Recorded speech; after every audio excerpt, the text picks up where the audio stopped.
Happy Wednesday, guys. Hope you're enjoying the workout so far. Today we're going to start with a different kind of structure with the outside the box. We're going to have kind of two little pieces in that WOD section. So starting off, part A, we're going to go for an AMRAP 5 of as many strict handstand push-ups as you can within 5 minutes. So we're building some strength and muscle endurance here. I want you to find a progression today that you're ideally kind of working on that overhead press action. So instead of going into a push-up variation, maybe you might want to go into a dive bomber push-up or push-up off of a box, or you can even do some strict presses overhead. If you have strict handstand push-ups, or you can do it to a mat, let's do that today, but you're trying to get as many reps as possible in the 5 minutes. And it's a good kind of benchmark for yourself to kind of compare to in the future, and we'll definitely compare this later on. Try to aim to get around 30 reps done within the 5 minutes or more. So 30 reps is kind of the standard. I want you to try and get to that range. If you can, push to get more than 30 reps. After that AMRAP 5, we're going to do a quick workout here. This one's going to be a faster one. 3 rounds for time, 20 sumo deadlift high pulls, and then 20 box jump overs. So the sumo deadlift high pull, find some object, guys, that will be, if you can, it will be challenging for 20 reps. Maybe you have to break it up once or twice. Or if you don't really have that weight, you can just go unbroken the entire time. Then 20 box jump overs. So if you don't have a box, just jump over an object. Find something close to about 20, 24 inches, so a typical height that you would use in a workout there. If you have a box, I'd recommend you guys to use that box. The goal of this workout is we want to keep that intensity nice and high, kind of like Monday's workout, but this one's going to be a little bit faster style workout here, maybe around 7 to 8 minutes rather than 10 minutes here. And what you're trying to feel, like you're going to be huffing and puffing this one should be kind of giving you that kind of burning feeling in the legs and a little bit in the arms as you're doing it, especially after doing those strict handstand push-ups right before. So if you're kind of feeling that, you're doing that workout right there, and you want to be around that kind of 7 to 8 minute range in this workout to finish. After part B, guys, afterburner today is going to be that stretch. We're going to go 90 seconds of a lat stretch per side, and then, pec stretch, then the lat stretch after. Make sure you guys do this one, not only because you want to stretch out the chest and the arms there, guys, but a lot of the musculature kind of attaches into your rib cage there, and if you keep those muscles really tight, it makes it really hard to breathe. So it actually makes your workouts harder. So I want you guys to approach it in a way that you're opening up also that kind of thoracic spine, your chest, allowing yourself to breathe and recover, and set yourself up for success in the next workouts to come. Hope you guys enjoyed today's workout and the afterburner. We'll see you guys next for the warm-up video. All right, guys, we're here for the warm-up. We're gonna start off with 60 bodyweight Russian twists. So you don't have to do them all unbroken. Break it up, sets of 20, sets of 30. You don't need to use any weight for this. Try and focus on really on that rotation when you're going to one side. So don't just try to reach with your arms or your hands. Try to reach with that upper body towards the direction that you're going. So you can challenge yourself by going legs straight here, or if you're new to it, keep your knees bent. But again, we're going to try and reach as much as we can to that one side, going for 60 reps. Every time you touch that side, that's going to count as 1 rep. So break it up if you need to, 60 reps to start off with. Then we're going to go into some single-legged deadlifts. You're going to go 15 reps per side.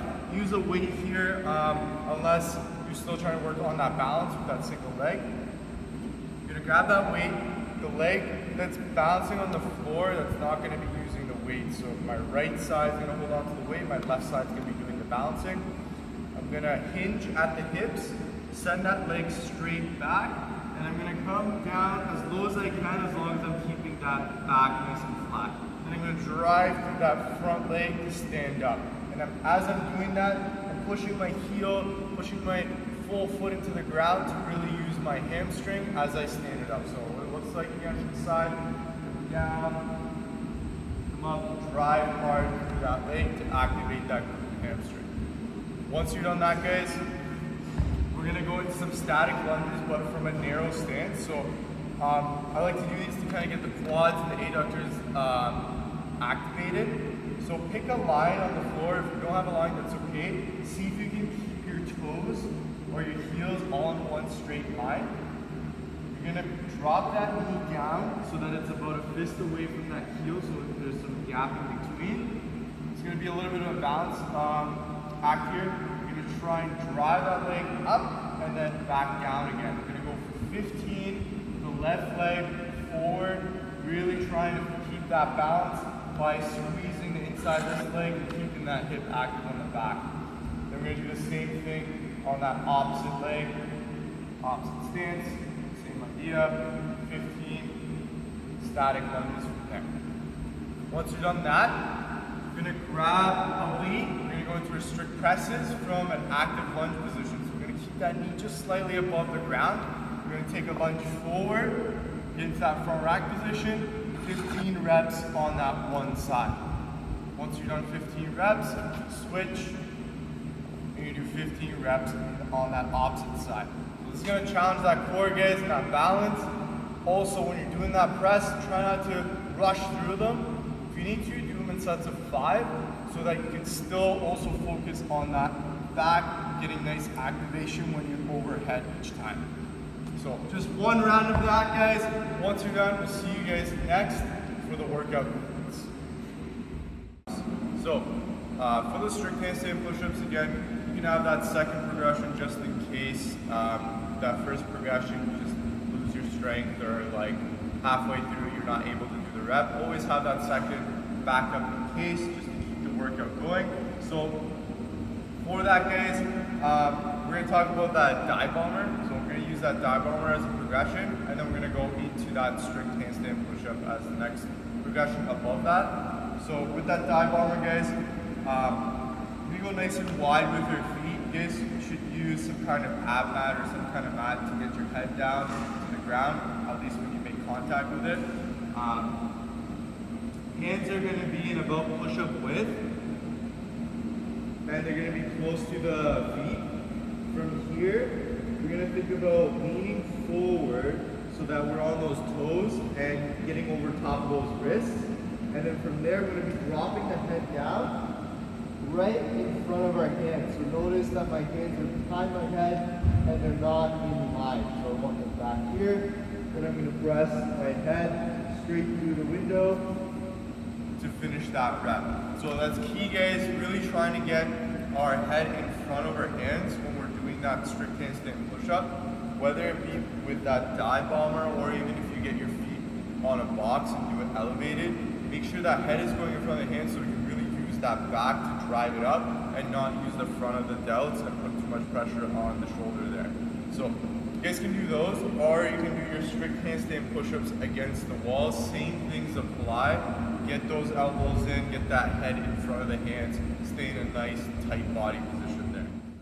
Deadlift high pull. So today I'm going to use a kettlebell. You can use a barbell. You can use a dumbbell holding on to the one head of the dumbbell. Either way works. I'm going to get into a sumo stand, so my feet are going to be a little bit wider than my squat. My hips are going to hinge back. My shins are going to stay straight in the air, and I'm going to make sure those shoulders are nice and flat. From here, I'm going to start by pushing with the legs. I'm going to squeeze my butt nice and tight, shrug the shoulders, elbows come up. I want my hands a little bit above that collarbone to finish the movement. So again, hinge the butt back, lower with the legs, push with the legs, squeeze my butt. Use that momentum to drive my weight up. If you guys feel comfortable, you can start stringing them together. So I'm squatting down or deadlifting down as the weight comes down. If you're not super comfortable, stop at the top. Perfect on the way down. Pop your hip on the way up, stop again. Just working through whatever speed or range you're comfortable with.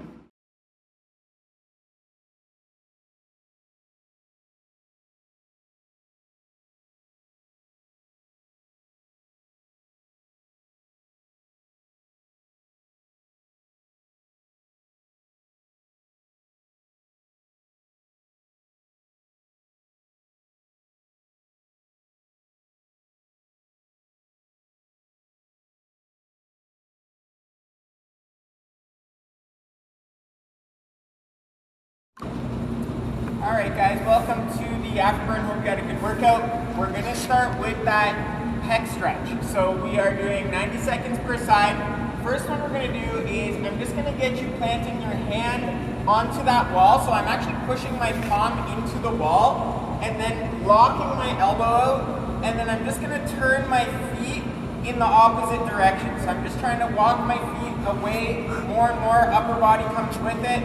Now you can play with your position here on the wall a little bit higher. You might feel a little bit more in the pec. Remember, you might be tempted to bend your elbow. Try to avoid that. 90 seconds per side on that. Then we're going to get into a lat stretch. So for the lat stretch here, guys, if you have a tennis ball, lacrosse ball, any type of ball will work here.